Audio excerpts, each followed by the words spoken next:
This is Tom Fox. I'd like to welcome you to a special series on the Albemarle FCPA enforcement action on this week's edition of the FCPA Compliance Report.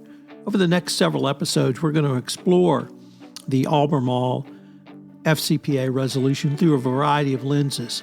We're going to open with Matt Kelly giving us an overview of the case. We'll follow then with Karen Moore focusing on internal controls. Christy Grant Hart is going to talk to us about the holdbacks and the significance of those. And then we're going to have some episode with lessons learned from the case. It's an interesting case, the largest FCPA case in 2023. In this part 3 of our exploration of the Albemarle FCPA enforcement action, we look at the issue of holdbacks.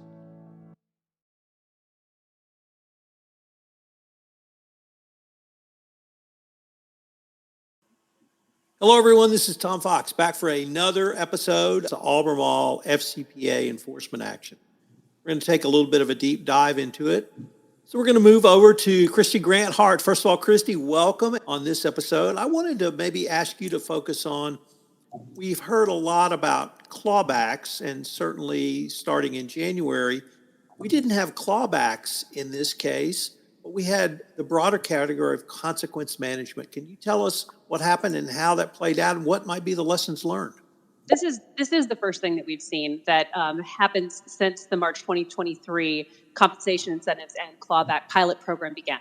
So I was actually sad there weren't clawbacks because I was hoping to do that fancy math that comes from whether or not it was successful, or if you tried really hard and then you get either 75% or 100% of however much. It wasn't that. They actually got this $763,453 specific penalty reduction because of those bonuses that they withheld.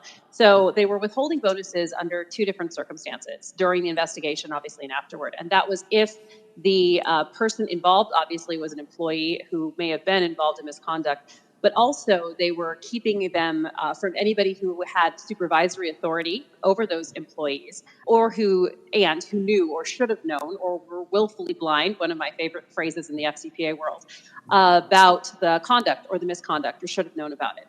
So I think that the pilot program has been really interesting to people. They wanted to see if it would be successful.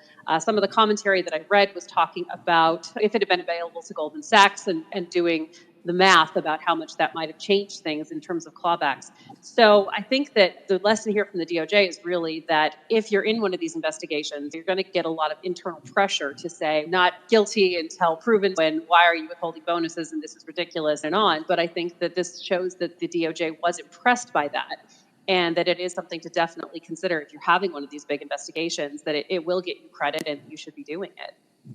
So the consequence part of this really drove, or I guess that's what I wanted to maybe drive home, that even if you can't claw back or you don't claw back, there are things you can do. And how can we use this case to broaden that discussion for compliance professionals, that there's a variety of strategies you can use to make clear the consequence of legal violation of the FCPA by every level at an organization? I mean, I think that this case really shows that there was so much benefit of the doubt given to the company after they did all of this remediation. I think that it's stick and carrot, right? They got a lot of credit for doing the withdrawal of bonuses and the investigation that was happening while they were doing so much remediation. I think if you're a compliance officer, one of the things you do is stress all of the levels of what they did in terms of shifting the model. I agree with you, Matt. I thought that was fascinating, to make it much de-risked so that they took an entirely different way of approaching it, that they beefed up their compliance department, that they shifted these things. Tom, I wanted to bring in a separate angle from this. DOJ and SEC. We've had a lot of the SEC it seems to be doing the DOJ dirty work in FCPA all year long, right? We finally have this coordination. Do you think that this is the beginning of, are we going to get a lot more out of the DOJ? Is this their wait for it moment and this is the big fireworks? What do you think this says about the organizations, if any, with respect to FCPA enforcement?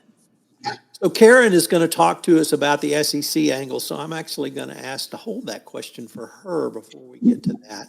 But let me ask you, Christy, one more. Everyone on this podcast dissects these SEC enforcement actions and we try to draw out multiple lessons that we can bring forward. Do you think that this DOJ, the NPA, gives us some really new and not different, but new or shaded different lessons that we can bring, picking up on Matt started and you've also added to, which is there seems to be a lot of credit being given to the company. And can we legitimately take that message to our clients? I think we can. I think that one of the things you always hear is you can't change a whole business model, right? We've been doing it this way forever. And I think this is maybe the most dramatic thing I've ever seen in terms of, no, we actually did entirely shift our business model. We stopped using these types of third parties. I think in terms of one of the more egregious facts was that they were told, right?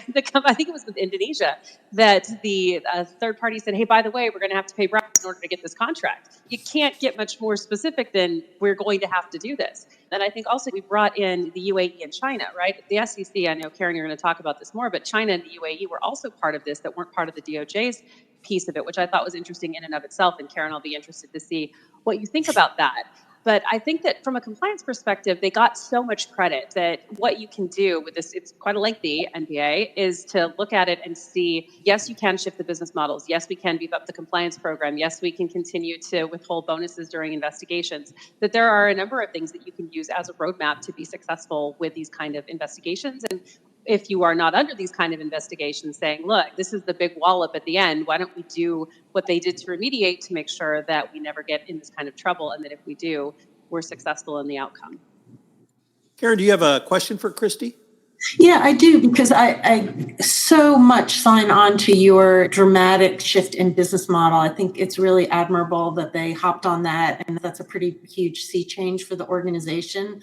Although you want to try and explore why did they put this model in place to begin with, which is very likely at the request of some of their state-owned contacts that probably didn't just request that they use an agent, but probably recommended or actually did recommend in at least one case who the agents are. Do you see this may be sending a message that sometimes you may have to forego that short-term profitable transaction in the interest of saying, if we can't do it, we're just not going to do it?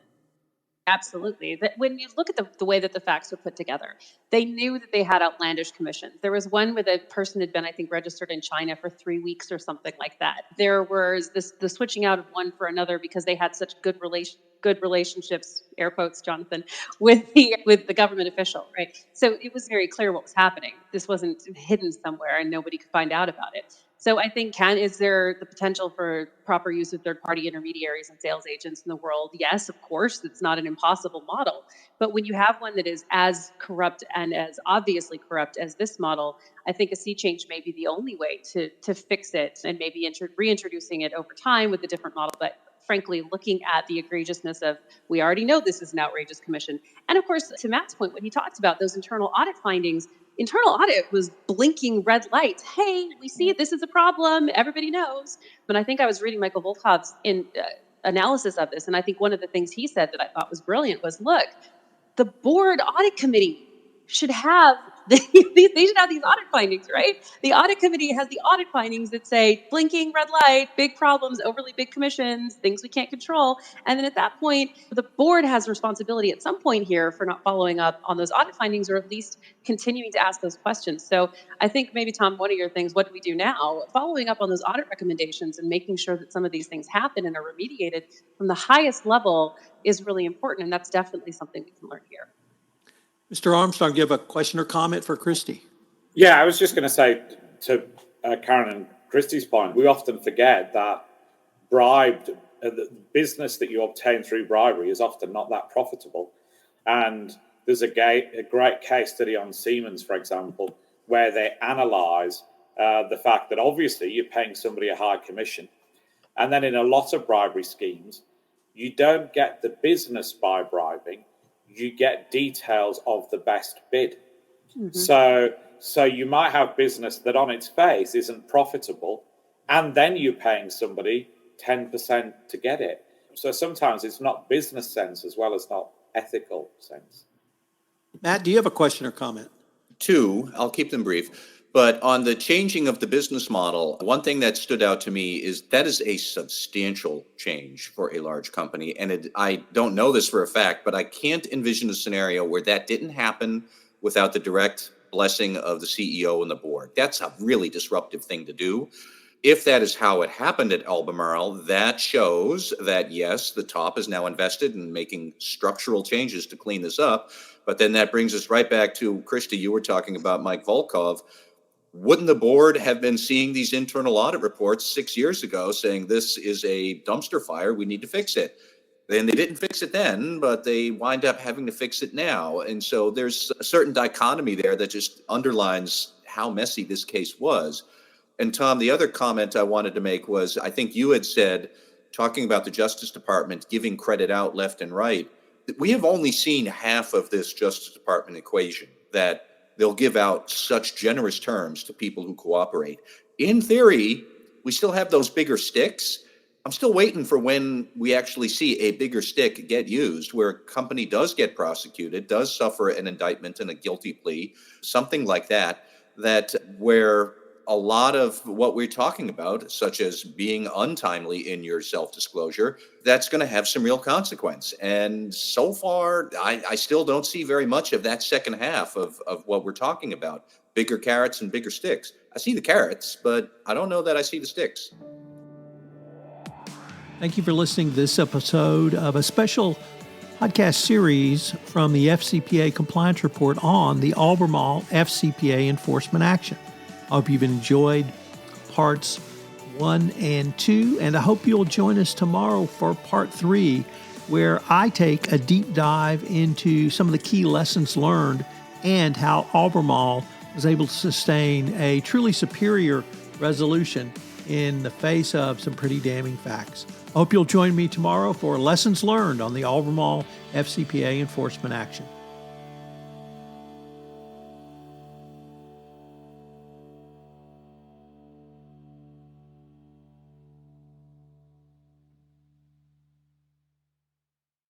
This podcast is a part of the C-Suite Radio Network. For more top business podcasts, visit c-suiteradio.com.